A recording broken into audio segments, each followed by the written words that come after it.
अस्सलाम वालेकुम viewers, welcome to my channel delicious meals. इस दुआ के साथ रेसिपी शुरू करती हूँ कि अल्लाह पाक आपकी रिस्क में बरकतें दे, आमीन सुम्मा आमीन।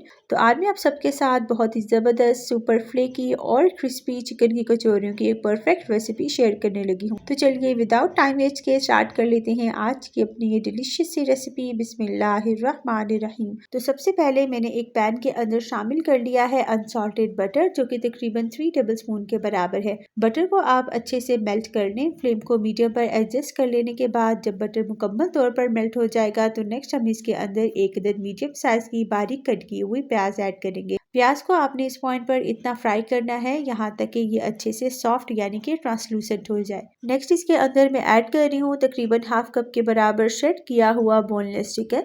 चिकन को बॉईल करने के लिए भी मैंने नमक और काली मिर्चों का ही इस्तेमाल किया है और इस पॉइंट पर मैं थोड़ी बहुत स्पाइसेस ही शामिल करूंगी, जिसमें नमक ऐड कर लिया है मैंने तकरीबन हाफ टी स्पून के बराबर और 3 से 4 चुटकी के बराबर काली मिर्चों का पाउडर ऐड कर लेने के बाद अब आपने इसी तरीके से तमाम इंग्रेडिएंट्स को अच्छे से वेल कंबाइन कर लेना है। चिकन को सॉफ्ट और मॉइस्ट रखने के लिए मैं इसके अंदर एक और सीक्रेट इंग्रेडिएंट का इस्तेमाल कर रही हूँ, जो कि दूध है।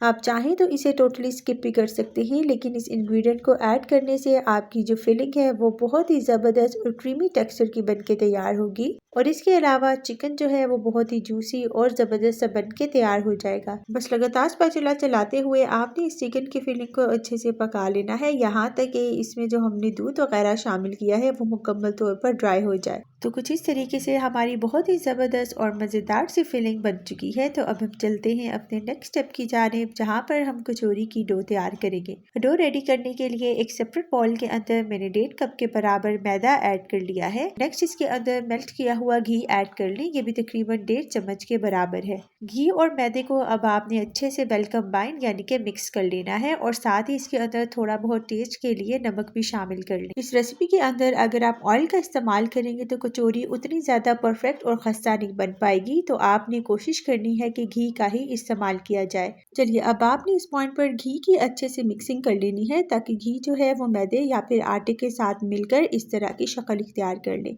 नेक्स्ट मैं इसके अंदर हाफ कप के बराबर पानी को थोड़ा थोड़ा करके शामिल करती जाऊंगी और एक अच्छी सी सॉफ्ट सी कंसिस्टेंसी की हम डो बनाकर तैयार कर लेंगे। इसके साथ साथ मैं आपको बताती चलूँ कि मैंने पहले भी अपने चैनल पर कचौरी की रेसिपी शेयर की थी। वो मेथड काफ़ी सिंपल और आसान है कि कचौरियों को तैयार करने के लिए मैंने फ्रोज़न पराठों का ही इस्तेमाल किया था और उस तरीके से भी कचौरी जो थी वो काफ़ी परफेक्ट बनी थी। तो अगर आपने वो वीडियो नहीं देखी तो उसका जो लिंक है वो मैं ऊपर आई बटन पर लगा दूंगी, तो आपने उस रेसिपी को भी एक बार जरूर ट्राई कर लेना है।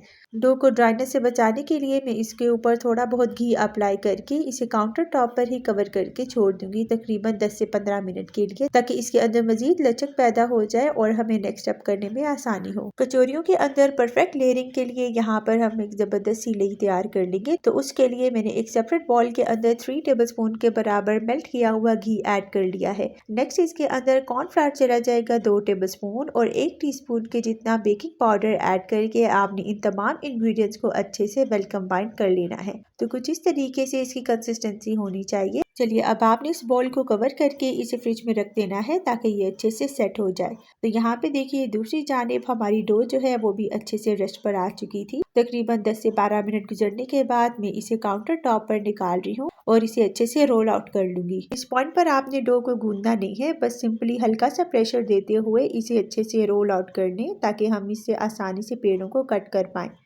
तो कुछ इस तरीके से अंदाजे से आपने छोटे छोटे से पेड़ों को कट कर लेना है। 1.5 कप मैदे के साथ आप तकरीबन 6 या फिर 8 कचौरियों को आसानी से बनाकर तैयार कर सकते हैं। तो यहाँ पे मैंने 6 पेड़ों को इस तरीके से कट करके अब मैं इन्हें राउंड बॉल की शेप दे रही हूँ ताकि इनके अच्छे से पेड़े बन सके। पेड़े तैयार कर लेने के बाद अब बारी है इन्हें फोल्ड करने की। तो सबसे पहले हाथों का इस्तेमाल करते हुए आपने एक पेड़े को अच्छे से फ्लैट कर लेना है।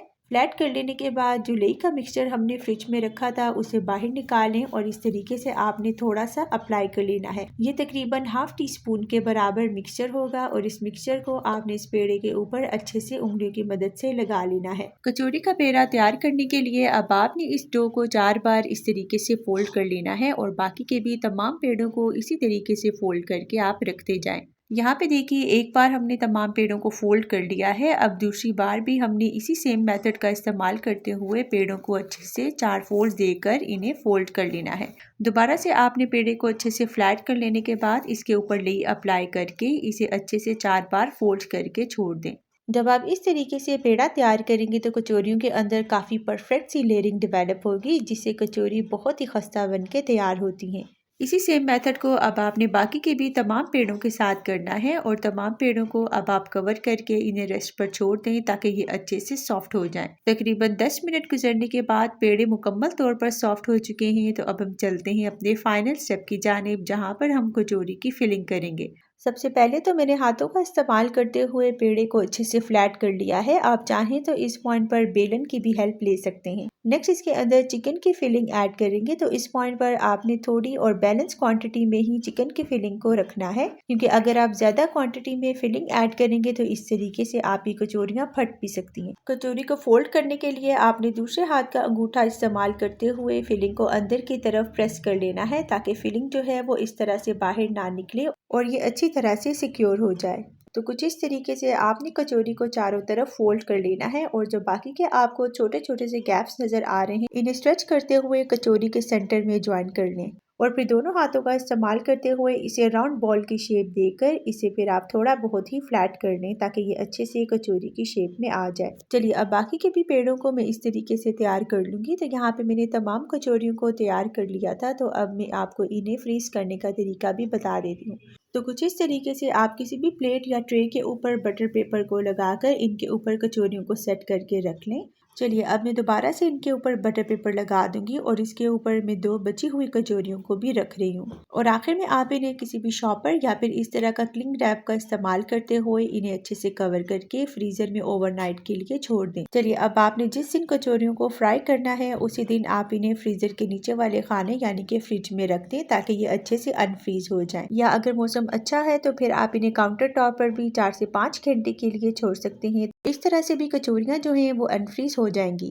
तो नेक्स्ट डे कचौरियों के ऊपर से मैं इस तरीके से क्लिंग रैप को हटाकर इन्हें काउंटर टॉप पर ही छोड़ी हूँ, ताकि ये अच्छे से अनफ्रीज हो जाए। दूसरी जानिब मैंने ऑयल को भी प्री हीट करने के लिए छोड़ दिया था। इस पॉइंट पर आपने ऑयल का टेम्परेचर का खास तौर पर ख्याल रखना है। ऑयल का टेम्परेचर बिल्कुल लो होना चाहिए, ताकि जब हम इसके अंदर कचौरियाँ ऐड करें तो थोड़ी देर गुजरने के बाद ही इस तरीके से आपको बबल्स बनना दिखाई दें।